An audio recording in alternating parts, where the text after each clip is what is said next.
Ada 3 amalan yang Allah gambarkan terjamin dalam 3 amalan kesempurnaan pahala.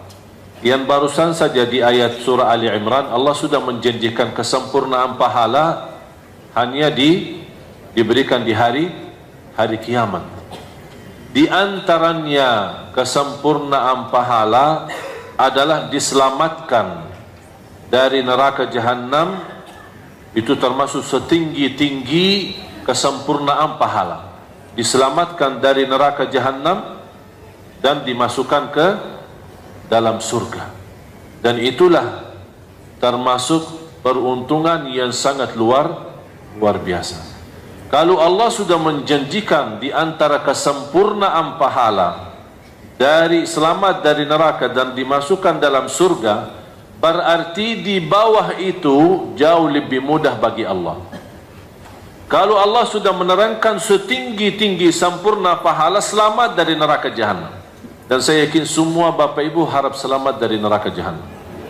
Kalau Allah jamin kita selamat dari neraka jahanam, yang termasuk salah satu ancaman azab besar adalah neraka jahanam.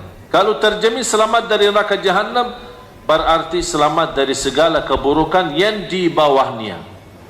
Kalau yang sudah terbesar musibah besar, yang terbesar ancaman besar, kita sudah dijamin selamat, berarti apalagi yang lebih bawah lagi, keburukan, ujian, musibah, fitnah, rumah tangga hancur, anak yang susah turuti orang, semua termasuk bermasalah dalam kehidupan kita. Kalau Allah sudah berkenan menjaminkan selamat dari neraka jahanam, apalagi hal-hal yang lain, hal-hal kecil. Tapi dalam 3 amalan. Silakan. Surat ayat berapa, Ustaz? 29 dan 30. Bismillahirrahmanirrahim.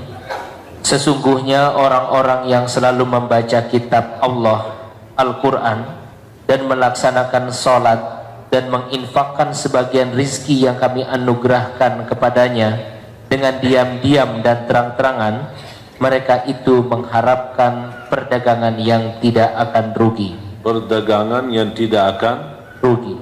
Iman ada perdagangan yang terjamin tidak rugi? Ada enggak yang bisa jamin ikut bisnis bersama dan kita minta jaminan tidak merugi? Berani enggak dia kasih jaminan? Bu, kita berbisnis, untung alhamdulillah, kalau rugi ya sama-sama rugi. Ada yang jamin? Tidak ada. Kita bismillah, dengan berkahnya Allah kita berbisnis sama. Insya Allah kalau berhasil kita bagi hasil. Tapi kalau rugi, sama-sama rugi. Tapi ada satu penawaran bisnis yang tidak ada ruginya. Itu tawaran dari siapa? Dari Allah. Percaya enggak sama Allah? Yang benar. Mudah kita berkata percaya, tapi susah mempraktiknya. Masalah percaya sama Allah bukan hanya ucapan. Karena Allah subhanahu wa ta'ala tidak menunggu ucapan. Allah tidak peduli siapa kita, Allah tidak peduli nama kita, Allah tidak peduli turunan kita, pakaian kita, jabatan kita, Allah tidak pedulikan. Yang Allah pedulikan isi hati kita dan amalannya. Orang berkata hatiku baik, yang penting hatiku baik. Kalau memang hatinya baik, apa bukti amalannya? Kalau hati baik itu raja tubuh badan hati. Kalau hati baik pasti seluruh amalannya jadi baik.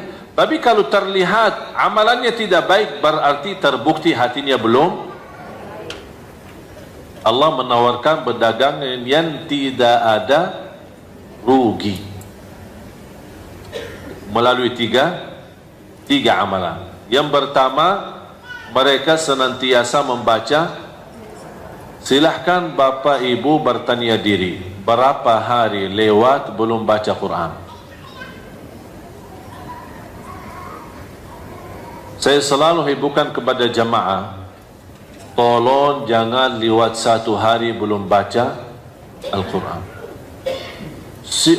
Sibuknya bagaimanapun kesibukannya, paling tidak 1 ayat. Dan saya yakin 1 ayat tidak berat. Berat enggak satu ayat? Enggak berat. A'udzu billahi minasyaitonir rajim. Bismillahirrahmanirrahim. Idza waqa'atil waqi'ah. Shadaqallahu. Susah enggak? Apalagi kalau disertai dengan terjemahan artinya. Satu ayat. Tidak menghabiskan tenaga, tidak menghabiskan waktu, tidak menghabiskan fikiran. Satu ayat. Dan boleh habis kita baca satu ayat, selama masih kita ingat, boleh dipakai di sunnah qabliyah ba'diyah kita.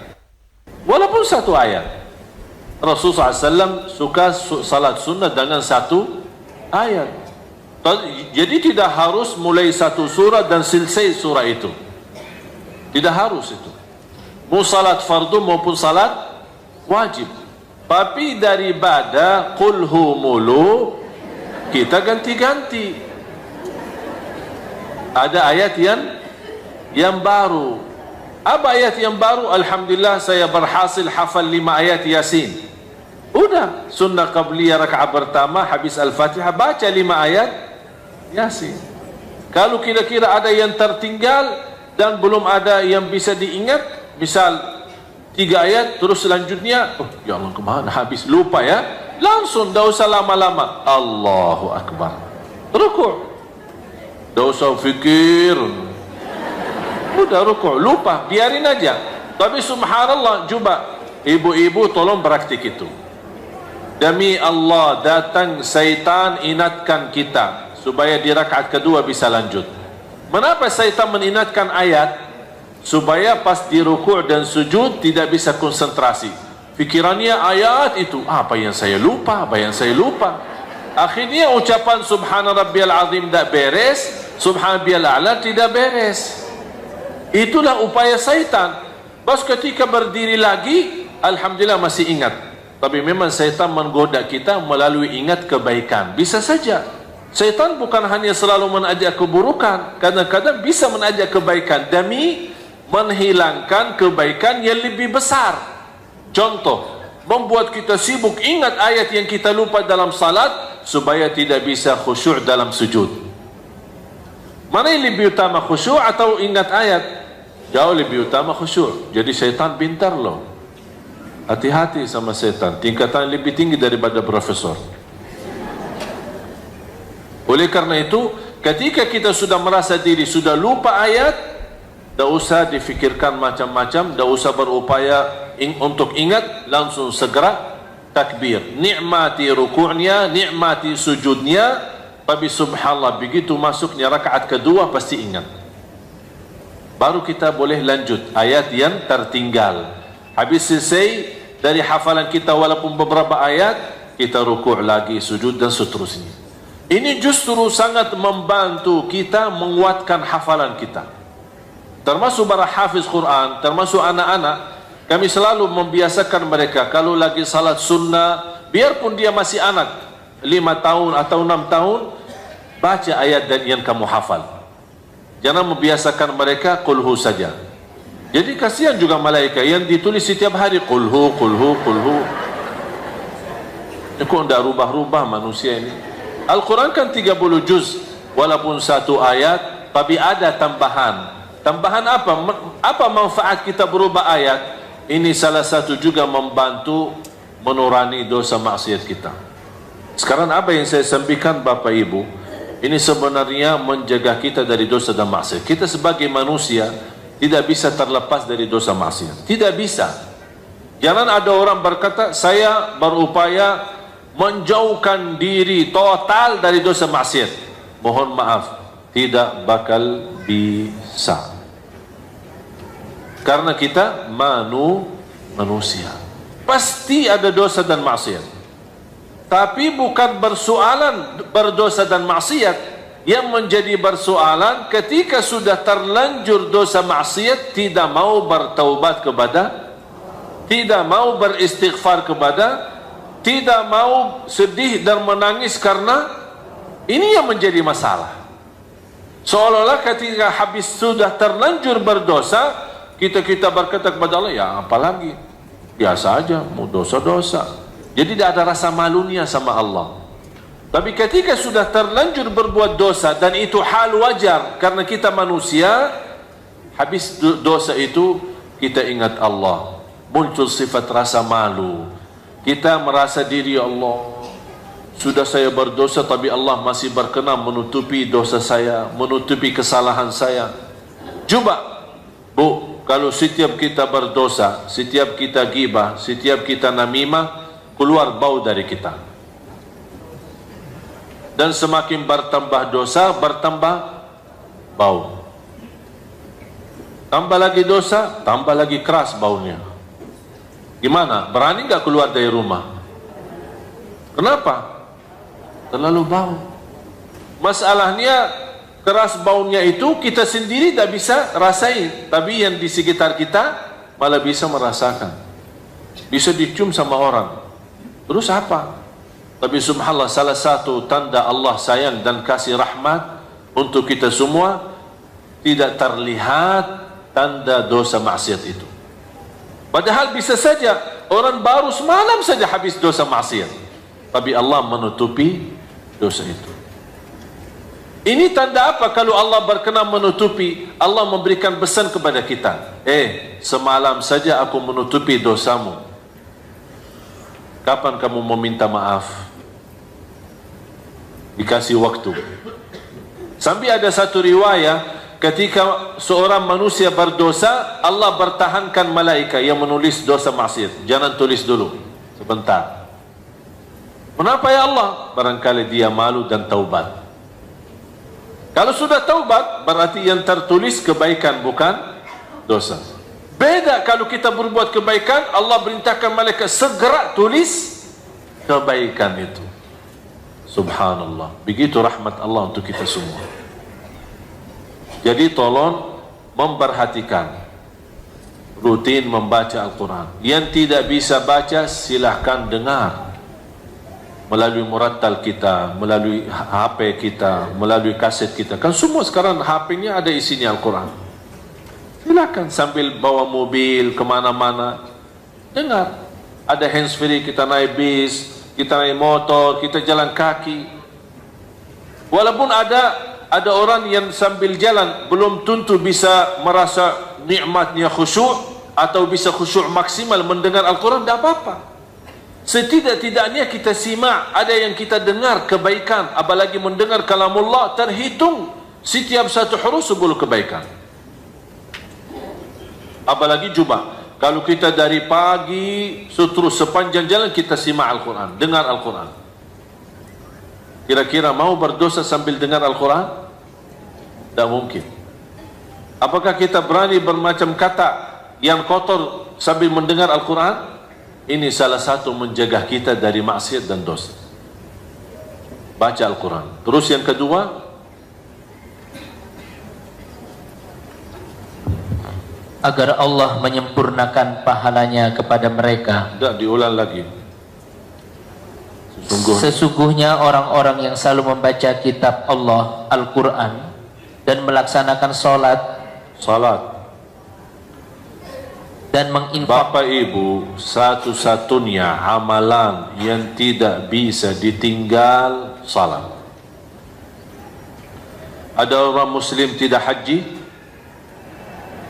Ada enggak? Ada, karena belum mampu. Ada orang Muslim tidak zakat? Ada, karena dia penerima zakat. Ada orang Muslim tidak puasa? Ada, lagi sakit, musafir, atau cukup tua, tidak sadar perbuatannya, bisa tidak wajib puasa. Ada orang Muslim banyak hal-hal kebaikan yang bisa ditinggal kalau ada alasan. Tapi apakah Bapak Ibu ada orang Muslim tidak salat? Seharusnya tidak ada. Tapi ternyata apa alasannya? Tidak ada alasan. Kalau malas itu bukan alasan, itu sifat. Kalau alasan, ya lagi sakit, alasan lagi binsang, alasan lagi stres, alasan ini kan namanya alasan. Tapi kalau malas itu sifat, bukan alasan. Satu-satunya ibadah yang tidak boleh ditinggal salat. Tak boleh berdiri, duduk. Tak boleh duduk, berbaring. Bukan tidur. Saya salat tidur. Tak bisa wudu, tayammum. Tak bisa salat tepat waktu, jamak. Tak bisa jamak, qasar. Bahkan dalam kondisi perang, yang namanya perang, Allah wajibkan yang dinamakan salat al-khawf, salat ketakutan. Karena dalam kondisi perang, jadi separuh tentara militer, separuhnya salat, separuhnya menjaga. Begitu selesai mereka satu rakaat, terganti orang yang menjaga lanjut satu rakaat. Ini memang ada cara khusus. Untuk apa Allah memberikan tanda? Supaya tidak ada alasan kalau dalam keadaan ketakutan wajib salat, walaupun dengan cara sederhana seperti salat khauf. Apalagi kalau dalam keadaan aman.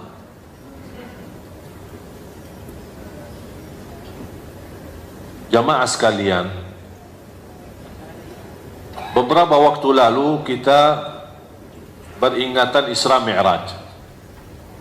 Dan salat termasuk satu-satunya ibadah yang diterima oleh Rasulullah SAW langsung dari Allah tanpa melalui wahyu. Semua perintah agama melalui wahyu selain salat. Mengapa Allah Subhanahu wa taala mengajak Nabi Muhammad SAW berjalan cukup jauh dari Makkah sampai Masjidul Aqsa, kemudian naik lagi, bisa menghabiskan tenaga fisik, waktu cukup lama, walaupun bagi Allah tidak bagi waktu, kun fayakun, selesai semuanya. Tapi begitu Allah menunjukkan, inilah proses perjalanan sambil menerima sebuah perintah yang begitu agung. Langsung dari Allah Subhanahu wa taala diperintahkan kepada Nabi Muhammad SAW dan umatnya salat. Diberikan kesimpulan, barang siapa yang ingin berhubungan atau kontak langsung sama Allah, jaga salat. Kalau sudah putus tali salat kita sama Allah, tak ada ibadah lain yang bisa menghubungkan dengan Allah langsung. Karena satu-satunya ibadah yang berhubung langsung sama Allah itu salat. Kalau salatnya putus, artinya tidak salat sama sekali, atau banyak bocor, salat kadang-kadang tidak, kalau lagi senang salat, kalau lagi galau tidak salat, berarti tali hubungan kita sama Allah sudah putus. Kira-kira apa lagi yang bisa dihubungkan sama Allah lagi? Tidak bisa, tidak ada. Bahkan ulama menjelaskan, Bapak Ibu pernah dengar nggak ketika saya pernah bertanya, kalau ada seorang muslim tidak salat, dia langsung kaget guru saya. Dia langsung bertanya kembali kepada saya, "Emang ada orang muslim tidak salat?" Heran, dia bingung. Ada orang muslim tidak salat? Saya bilang ada. Beliau menjawab, kalau ada orang muslim terbukti tidak salat sama sekali ketika dia meninggal dunia, tidak boleh dimandikan, tidak boleh disalati, tidak boleh dimakamkan di kuburan orang Islam. Karena dia bukan Islam lagi. Masalah kalimat syahadat itu urusannya sama Allah. Tapi secara hukum di Islam, yang tidak salat sudah memutusi hubungan Islam sama Allah Subhanahu wa taala. Hati-hati. Bukan main-main masalah salat. Bahkan dia termasuk satu-satunya ibadah yang tidak bisa ditinggal dalam alasan apapun, kecuali kalau sudah murtad. Faham tak murtad? Keluar dari Islam. Kalau sudah keluar dari Islam, ya sudah tidak ada wajib salat. Atau sudah, faham tak ini? Alhamdulillah faham. Kalau sudah gila, tidak ada wajib salat. Atau kalau sudah mati, kalau sudah dikubur, sudah tidak ada wajib salat lagi. Dan berapa banyak orang muslim yang sedang dalam keadaan gila. Oleh karena itu tolong jamaah sekalian, kita memperbaiki hubungan kita sama Allah melalui salat. Itu salat bisa kontak langsung sama Allah. Sampai Allah memberikan pesan melalui cerita Isra Mi'raj, barang siapa yang ingin berhubung langsung sama aku, kata Allah, salat. Ini tidak bagi malaikat, tidak bagi wali, tidak bagi nabi, tidak bagi siapa-siapa. Ini langsung sama Allah Subhanahu wa ta'ala. Yang ketiga,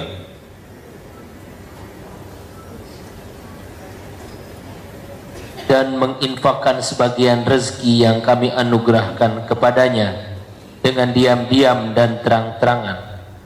Mereka itu mengharapkan perdagangan yang tidak akan rugi. Saya berikan satu rahasia sedekah.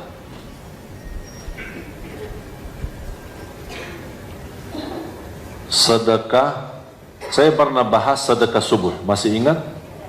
Sedekah subuh. Mudah-mudahan masih terus berjalan. Masih jalani belum?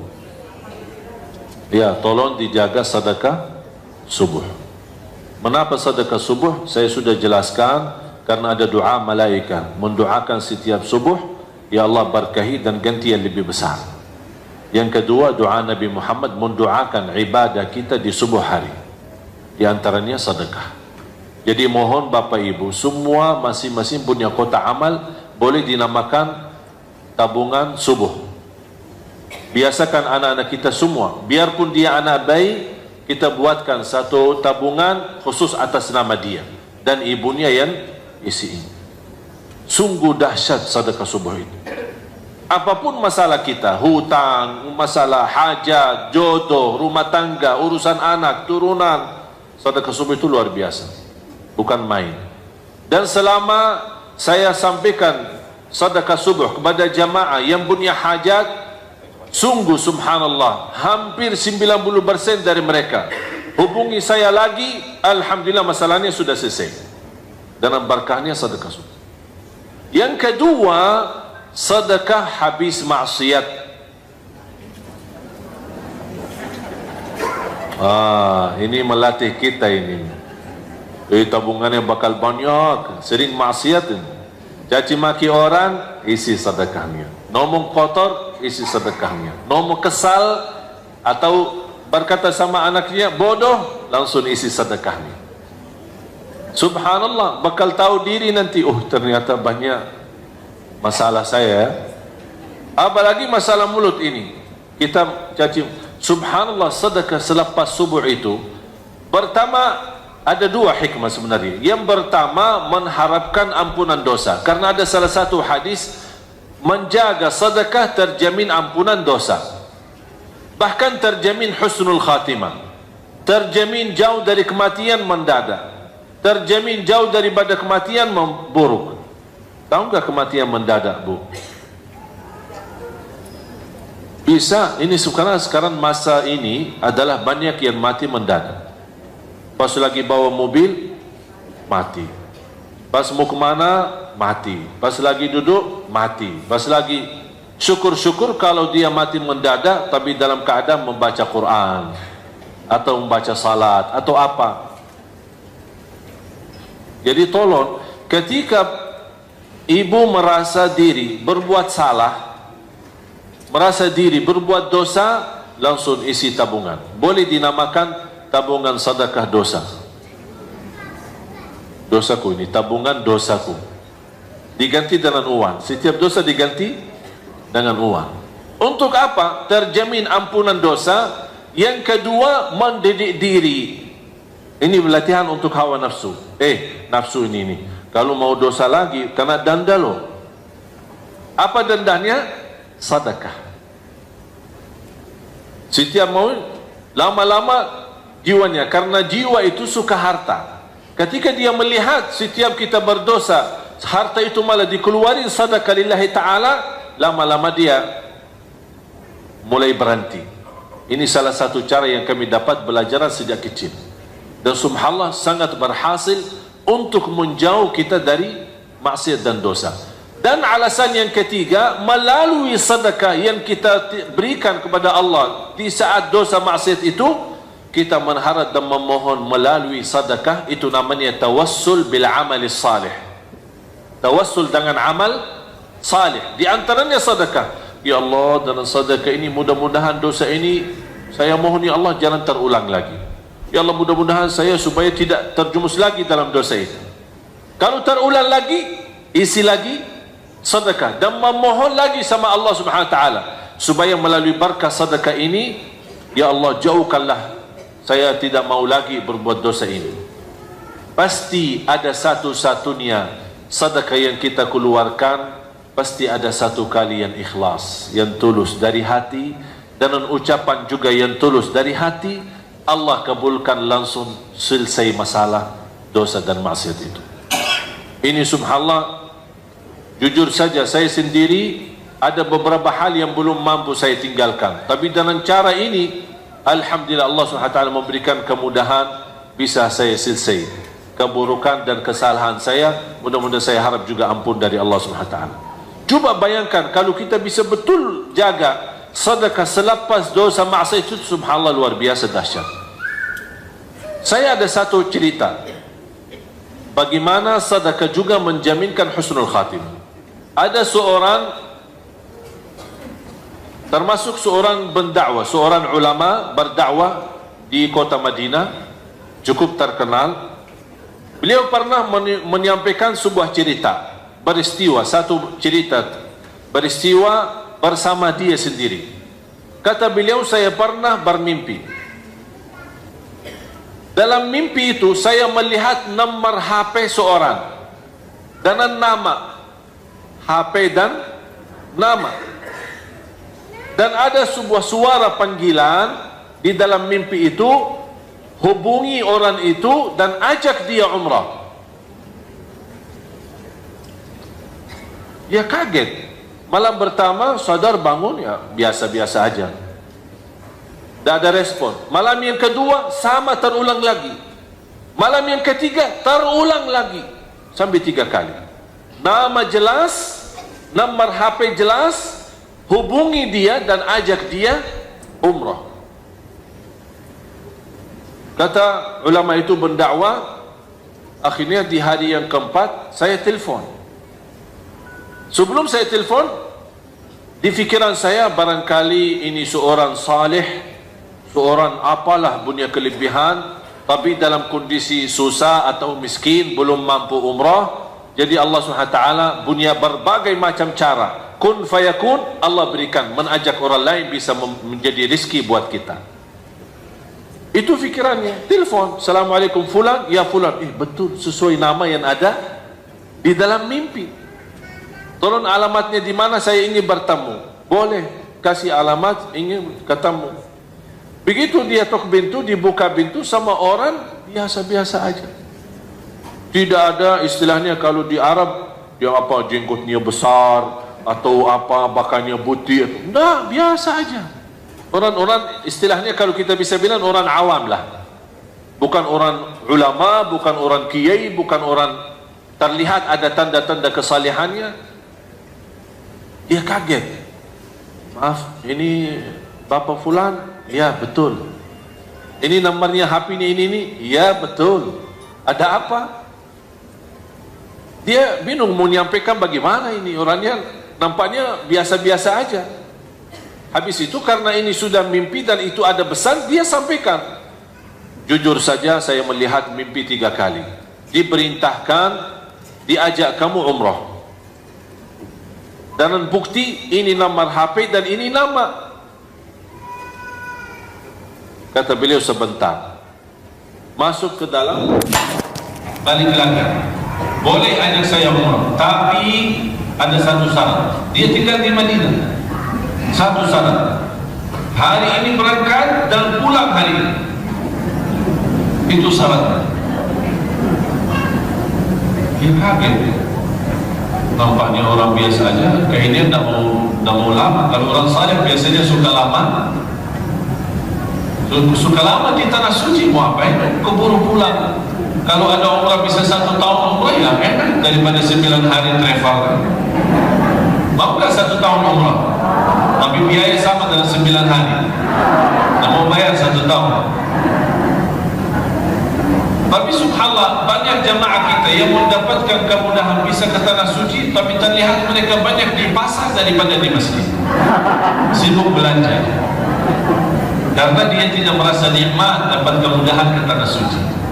Beda sama orang yang sepanjang hidupnya berdoa, kalau sudah 2 kali 3 kali sudah tak jadi biasa, kebiasaan. Itulah ibadah yang kebiasaan, itu bahaya.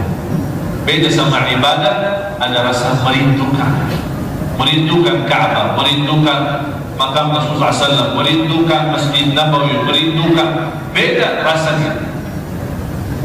Habis disepakati, sudah diajak umrah. Tahu-tahu kata ulama itu, tahu-tahu saya temani perjalanan biasa-biasa aja sampai ke Makkah. Mampir ke Mekah di Madinah, Bir Ali sana, ganti baju di sana, ihram semua segala, terus lanjut perjalanan sampai ke Makkah. Begitu langsung sampai Makkah, langsung cepat-cepat, ayo cepat-cepat, kita mau cepat pulang. Itu bahasanya. Terus tawaf selesai, Safa Marwah selesai, cukur, tahallul, lepas ihram, pakai baju, udah ya, ayo yuk kita pulang. Astagfirullah, kaget. Apa rahasia di belakang orang itu? Pas begitu kami jalan kaki menuju ke parkir mobil untuk siap-siap pulang, tiba-tiba orang itu, maaf, saya mau balik lagi ke masjid. Astagfirullah. Oh sebentar, cepat sebentar mau balik lagi. Sebentar aja, saya ada keinginan segala tahu muncul di dalam hati saya, ingin sekali mau salat 2 rakaat. Dari tadi bisa salat, bisa nikmat. Oh cepat-cepat pulang, sekarang mau balik lagi. Udahlah, terserah mau. Tapi tak apa-apa kalau mau nginap. Enggak, salat 2 rakaat langsung pulang. Udah, terserah, ikutin. Pas dapat, apalagi kalau musim lagi sepi, habis haji, biasanya habis haji langsung sepi banget. Pas sampai ke sana, habis cium Al-Hajarul Aswad, kemudian dia salat di depan Ka'bah, salat 2 rakaat. Kata ulama itu, saya perhatiin salat pertama baca ruku sujud, rakaat kedua berdiri ruku dan sujud. Pasti sujud yang terakhir lama sujudnya. Pas saya datang, lama, terasa lama banget, bukan biasa. Ini dari tadi cepat-cepat malah. Kok ini kok terakhir kok lama? Kok barangkali mau berdoa. Tapi terlihat lama, bukan biasa. Didekatin, digerakkan, ternyata sudah meninggal dunia. Allah Subhanahu wa ta'ala.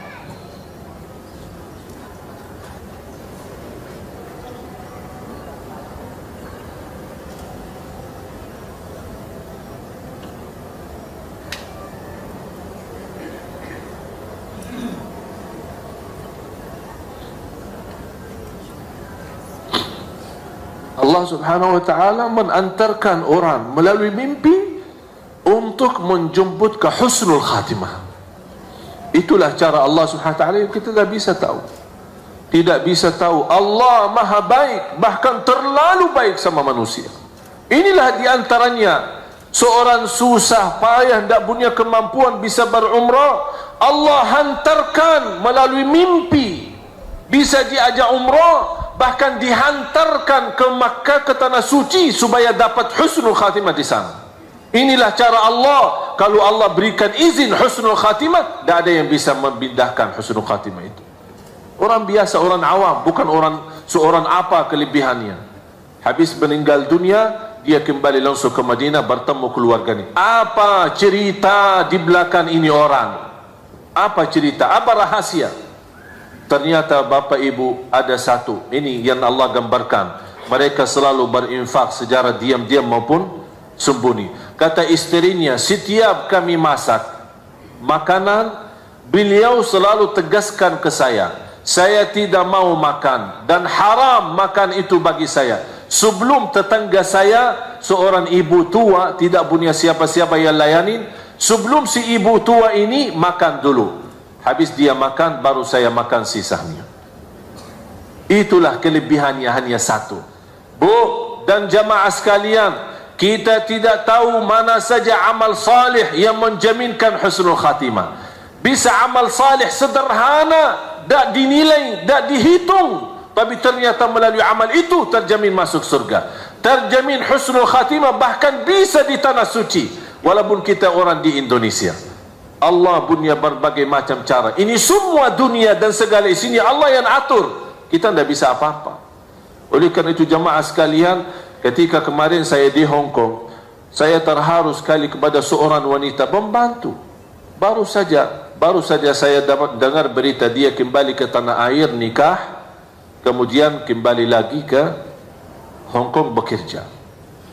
Pas kemarin saya mengisi acara bersama imam besar Masjid Qiblatain di Hong Kong, ada seorang ibu itu datang kepada saya sambil menangis, dan dia menyerahkan mas kawin. Dia berkata, ini mas kawin sedekahku untuk tunanetra di Indonesia. Seorang pembantu yang baru saja nikah, belum menikmati mas kawinnya, dia sudah mensedekah. Bahkan ada satu lagi di antara mereka yang menjadi tenaga kerja. Mereka pergi ke sana tinggalin keluarga istri karena dia butuh mencari nafkah dari rezeki. Dia mengikhlaskan gaji 1 tahun, dan dia mohon kepada saya, mohon diterima. Saya berdoa, ya Allah, mohon diterima mereka ini. Inilah kadang-kadang jamaah sekalian, ada amal salih yang kita tak pernah hitung, tak pernah kita fikirkan, tapi ternyata melalui amal salih itu bisa membahagiakan orang lain, bisa berguna bagi orang lain. Wallahi, dengan kun fayakun Allah berikan pahala yang begitu luar biasa. Dan itulah penjelasan ayat yang terakhir.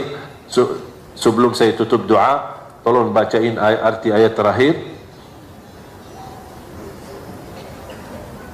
Agar Allah menyempurnakan pahalanya kepada mereka dan menambah karunia-Nya. Dan menambah karunia. Inilah karunia yang tidak dijelaskan di sini. Inilah karunia yang tidak dijelaskan di sini. Mengapa? Karena Allah yang menentukan karunia itu seperti apa. Bisa saja sebagaimana cerita yang tadi saya ceritakan. Itulah, tapi Allah jamin ada tambahan karunia. Tapi seperti apa karunia? Bisa meninggal di hadapan Ka'bah, bisa meninggal pas lagi baca Quran, bisa meninggal pas lagi, itu semua urusan Allah. Yang membuktikan dan membuat saya yakini tambahan karunia pasti bakal dahsyat, pasti bakal menenangkan hati, itu tutupan ayat. Innahu, sesungguhnya Allah Maha Pengampun, Maha Mensyukuri. Mengapa di sini Allah berkata Maha Pengampun dan Maha Mensyukuri? Maha Mengampun ketika kita berupaya beramal, masih ada kekurangan, mudah-mudahan diampuni Allah. Berarti soal kekurangan jangan khawatir, pasti diampuni. Yang penting kita niat baik lillahi. Tapi kenapa habis Maha Mengampun dibawakan kata Maha Mensyukuri? Apa hubungannya? Apa arti Maha Mensyukuri? Asy-Syakur kan salah satu nama Allah Al-Husna, Asy-Syakur. Artinya Maha, itu bahasa Indonesia. Tapi beda artinya dalam bahasa Arab. Dan selalu saya terangkan, belum ada bahasa yang mampu menerangkan rahasia kata dan Asmaul Husna selain bahasa Arab sendiri. Kalau selain bahasa Arab itu mampu terjemahin, tapi belum tentu sempurna artinya dan maksudnya. Asy-Syakur bahasa Indonesia Maha Mensyukuri. Kalau lebih sempurna dalam bahasa Arab, Asy-Syakur alladhi yu'til ajra al-kathir bil amal al-qalil. Asy-Syakur yang memberikan pahala yang banyak dengan amalan yang sedikit. Contoh, dibanding orang yang memberikan makanan kepada tetangganya yang tua dan susah sebelum dia makan, kira-kira amalannya biasa enggak? Berat enggak kita bagi makan? Biasa ya? Tidak terlalu, misal bangun masjid habis ratusan miliar. Terlihat mana yang lebih besar? Masjid ratusan miliar atau berikan makanan kepada orang butuh? Masjid ratusan miliar. Ini nilai kecil kalau untuk bagi, apalagi kalau buk nasi aja cuma 15.000, cuma 20.000. Tapi tidak ada nilai di fikiran kita. Inilah artinya syakur, memberi amalan yang besar dengan memberikan pahala yang besar dengan amalan. Buktinya orang itu mendapatkan husnul khatimah di Masjidul Haram, di hadapan Ka'bah, hanya dengan amalan yang memberikan makanan kepada orang lain. Kita tidak tahu mana amal salih yang menjaminkan husnul khatimah dan menjaminkan masuk surga. Oleh karena itu jamaah sekalian, tadi saya membuka, kami memperjuangkan Al-Quran untuk anak-anak Indonesia. Seperti mereka kita mendatangkan syiar. Saya harap ini bukan perjuangan saya dan keluarga, tapi saya mengharapkan semuanya bisa terlibat. Semuanya ayo kita sama-sama berjuang. Saya tidak mau membawa pahala sendiri, tapi saya yakin kalau kita semua terlibat dalam kebaikan walaupun sedikit, Allah Maha melihat keadaan kita. Allah Maha mengetahui, apalagi bantuan kita ini untuk Al-Quran. Mudah-mudahan semua yang punya niat baik, dukungan bantuan, dan saya mohon sekali lagi jangan lupa mendoakan supaya syiar Al-Quran ini terus berjalan. Cita-cita saya, walaupun belum Allah izinkan saya punya panjang umur, tapi saya bercita-cita sebelum meninggal dunia bisa menghasilkan jutaan anak-anak penghafal Al-Quran. Saya sudah mensusunkan programnya dan sudah saya susunkan targetnya. InsyaAllah 5-10 tahun bisa menghasilkan 8 juta anak-anak Indonesia hafiz Quran. Dan insyaAllah saya mau menunggu kesempatan untuk mendapatkan izin supaya program ini bisa bergerak di seluruh Indonesia, bukan hanya di Jakarta. Mudah-mudahan bantuan doa antum sekalian di waktu tahajudnya, di waktu salatnya pasti sangat berguna, karena saya tidak tahu siapa di antara kita yang diijabah doa. Tapi yang saya yakin, walaupun saya tidak tahu, tapi saya yakin pasti di antara jamaah yang hadir ada walaupun satu yang diijabah doanya oleh Allah Subhanahu wa ta'ala. Oleh karena itu saya titip doa, doakan saya, doakan keluarga supaya kita terus bisa istiqamah dan berjuang syiar Al-Quran untuk Indonesia. Amin ya rabbal alamin. Bismillahirrahmanirrahim. Alhamdulillahi rabbil alamin. Allahumma salli ala sayyidina Muhammad wa ala ali sayyidina Muhammad. Allahumma ya Allah ya dzal jalali wal ikram, اغفر لنا ولوالدينا وارحمهم كما ربونا صغارا واغفر لجميع المسلمين والمسلمات والمؤمنين والمؤمنات الأحياء منهم والأموات إنك سميع قريب مجيب الدعوات. Ya Allah, bukakan bagi kami pintu taufikmu agar kami mampu istiqamah dengan amal yang salih, amal yang salih yang mampu menghantarkan kami ke husnul khatimah, amal yang salih yang mampu membahagiakan kami dunia dan akhirat, amal yang salih yang mampu memberkahi sisa umur kami, amal yang salih menjadikan sisa umur kami lebih baik daripada yang sudah lalu. Ya Allah, kami tidak tahu mana amal salih yang menjaminkan kami selamat dan bahagia dunia akhirat, tapi kami mohon bukakanlah bagi kami pintu taufikmu agar kami bisa istiqamah beramal salih, bisa istiqamah Islam iman sampai akhir hayat. Ya Allah, ampuni segala dosa kami. Aku mohon untuk semua yang hadir di siang hari ini, masing-masing pulang ke rumahnya sudah diampuni segala dosanya, disucikan hatinya, dibersihkan jiwanya. Atas izinmu ya Allah, kami berkumpul di siang hari ini di Masjid Al-Latif. Ya Allah, atas izinmu ya Allah, berilah kepada kami kemuliaan sama-sama jumpa lagi di dalam surgamu ya Allah bersama Nabi Muhammad sallallahu alaihi wasallam. Ya Allah, jadikan kami semua ahlul Quran, ahlul Quran, ahlul Quran. Berikan kepada kami ya Allah keturunan anak salih salihah, anak dan cucu penghafal Al-Quran, anak dan cucu penghafal Al-Quran, birahmatika ya arhamar rahimin. Ya Allah, Engkau sedang mengetahui segala hajat kami, segala isi hati kami. Aku mohon ya Allah dengan asmaul husnamu untuk semua yang hadir, yang sedang sakit, mudah-mudahan sembuhkan penyakitnya. Ya Allah, sembuhkan badannya, angkat penyakitnya. Berikan ya Allah pakaian sihat wal afiat. Ya Allah, di antara kami yang punya hajat, hajat lahir, hajat batin, ya Allah, aku mohon dengan nama-Mu yang agung dan mulia, dimudahkan segala hajatnya, dikabulkan segala keinginannya. Birahmatika ya arhamar rahimin. Di antara kami ya Allah yang belum mampu terlepas dari dosa maksiat, ya Allah kuatkan hatinya, kuatkan imannya. Ya Allah kuatkan imannya, bersihkan jiwanya agar mereka mampu menjauhkan dan menjaga diri dari dosa maksiat ya Rabbal Alamin. Ya Allah berikan kepada kami kemampuan istiqamah, istiqamah sampai akhir hayat. Birahmatika ya arhamar rahimin. Rabbana atina fid dunya hasanah wa fil akhirati hasanah wa qina adzabannar.